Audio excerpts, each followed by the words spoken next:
Hello YouTube, Reggie79 back at it again, and in today's video this is a review on the Hornby Railroad's Flying Scotsman. Now I got this Flying Scotsman through the Flying Scotsman set, and I would do a review on the whole set, but I actually have not put together the set entirely, as I do not have enough space for that. So I'm just using a section of the track, all the straights, and pretty much a turnout and a switch. So yeah, but I still want to do a review on the locomotive, as I do know that they sell the locomotive separately. And I will do a review on the coaches.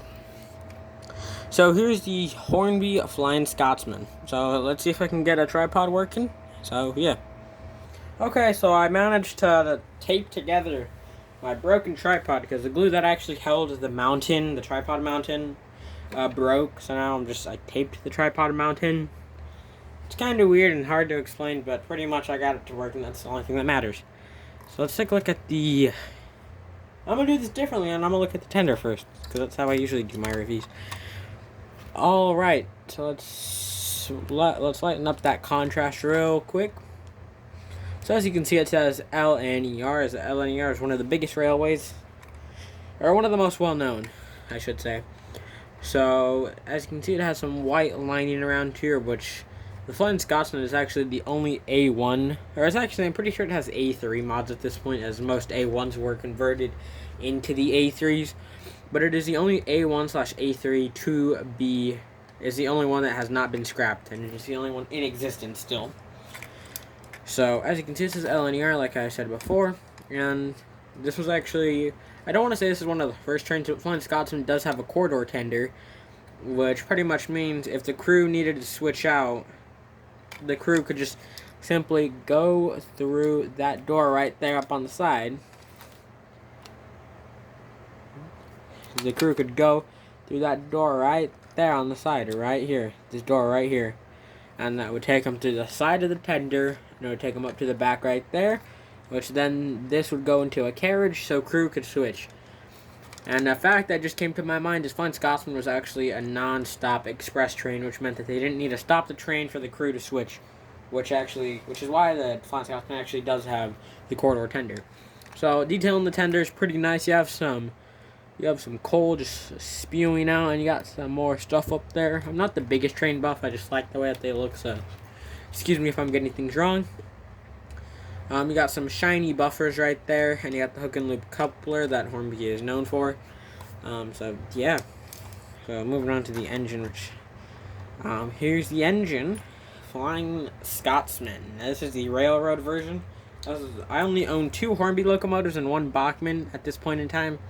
I own a Hornby N class, an N15, and a Bachmann slope tender engine 060. So both of my Hornby engines are actually railroad engines, so I guess that just makes them fit in better. So first things first, as you can see, it has the correct wheel arrangement, and it actually, all these wheels have flanges on them, except for this back wheel, which is underneath the cab, but it does still pick up power, or at least that's what some friends have told me. So, Flying Scotsman, it's in this beautiful livery, which unfortunately my camera can't pick up unless I turn on a camera. Unless I turn on that horrendous thing, which I think I can lower down the brightness like that. Oh gosh, that is spectacular. It's actually not too bad. Here's the Flying Scotsman. You can just see how spectacular it looks in all of its glory. Got some good lining on the wheel splashers right there. Separately applied handrail that goes all through the back, and I'll actually take this flashlight off. I don't like the way it looks. So I got some separately applied handrail. You got the numbers 4472. Got the Flying Scotsman nameplate right there. Unfortunately, it does not come on the front of the locomotive. But you do got some detailed, a smoke box door hinge, I believe. And that's mentioned on this. You got the same thing on the same side. You do got I think that is a glazed window. And you also do got some window detailing up there through the cab windows. You got some safety valves, the standard dome, and you got the boiler and all that, and all this stuff that has to do with the connecting rods and the way that all works. On the front, there's a coupler that does come in the box that you can have a front coupler, and there's also supposed to be a little brake pipe that you can attach on there, and vacuums, like brake vacuums I think is what they're called, that you can attach down there. I personally haven't attached none because I hear that those parts break off relatively easily. And also, I don't have any of the glue to put that in. So, yeah. I don't want to use super glue either. One thing I must say is this tender coupling is really finicky. If I just show you, and you actually kind of have to line up the Flying Scotsman, like pull it over, and just hope that it fits. What I do is I actually get the coupler, make sure it's in the hole, and then re-rail the train like this. It actually is quite a bit time consuming.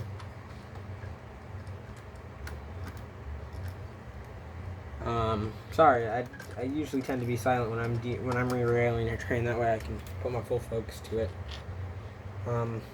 Should actually put this train back into a siding for a bit. Which I also should mention that this Flying Scotsman has a motor that allows it that when you when you turn the controller all the way down, it tends to move a little bit after you do that. Some people call it a realistic motor. As when you put brakes on a steam engine, it immediately will not come to a stop. It'll take a second for it to come to a stop. Now, bringing out my old N15, which that Flying Scotsman is relatively new, and here's an old N15 class. This is a Southern N15, which was actually supposed to be a Southern man. I was supposed to collect Southern engines only, but it actually changed. So as you can see, the way that this works is much different. You see there's a little loop underneath the tender of this, and then you got a peg right there. And this is slanted right there. So I can simply just with minimal effort, I can just, oh, sorry, I derailed it. If I put pressure onto there, see that? It's coupled up. I wish that they did that with the Flying Scotsman, but I see why, as it does not look too realistic, and the footplate has to kind of cover it. Now, I get that, but at the same time, it is kind of annoying. And for all the people wondering what's wrong with the N15, here's what it sounds like. I don't know if the camera will pick it up, but let's just say. Oh, crap.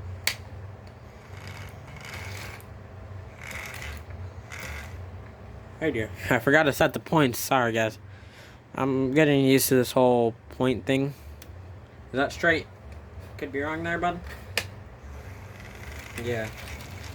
I need to put this tree more back here. It's really just falling over a lot. Which, this is what the N15 sounds like.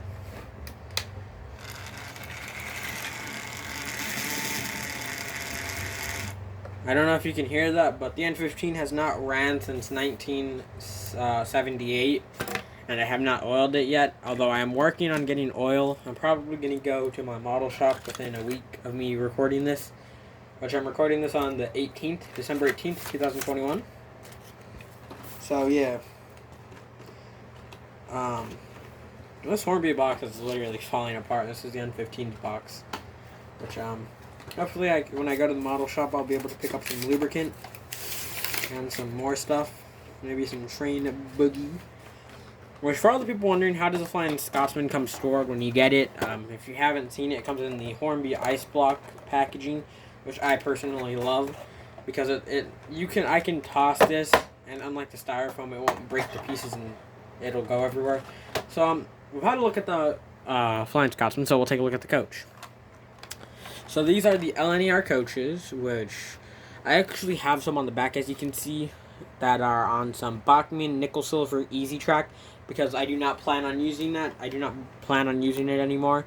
So I'm most likely just gonna leave it like that. So yeah. Now moving on to this. Moving back onto the coach. So as you can see, it has the number 33311, and on the side it's right there it says LNER, and on the side right here it says 22357, and this is actually the compartment that the corridor tender would connect to. It doesn't matter what way the coach is facing, it would just connect to it. Again, you have the hook and loop coupler. These coaches are very, very light, and I mean very light. Like these coaches, I think on any curve that is, I think on a tighter radius, these coaches might tend to tilt. As I actually have a friend who owns the same Flying Scotsman set as me, and he says that the coaches do tilt a lot. I personally don't know because I don't have the track set up, and I use straightaways, as you can see. It's a beautiful brown, by the way. On the other side, it says the same thing. Underneath, you do got some little detail underneath there. As you can see, it shimmers in the light. The bogies, you got nice metal wheels, which is something I like. Now, I will be trading this coach right here. I'll be keeping this coach, which these two coaches are the same, although I think they have different numbers, which I'm not really going to go over that. For the people wondering, what are the numbers on that coach? They're pretty much, they're the same numbers, although that one has a 6 on the end, this one has a 7. So this coach has the numbers, what? 2, 2, 3, 5, 6 on this coach. So I'm going to be trading him this coach because my friend, he wants more of the Flying Scotsman coaches, and I will trade him this one. I do still want to keep one coach.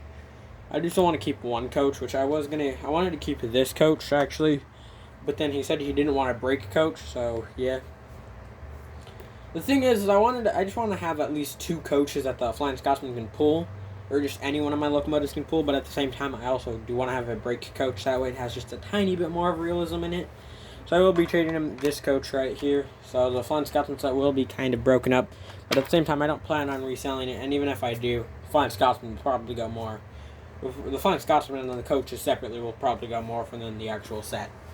And I do want to mention that this was an early Christmas present, by the way. So, yeah, thank you. And thanks for watching, and bye for now.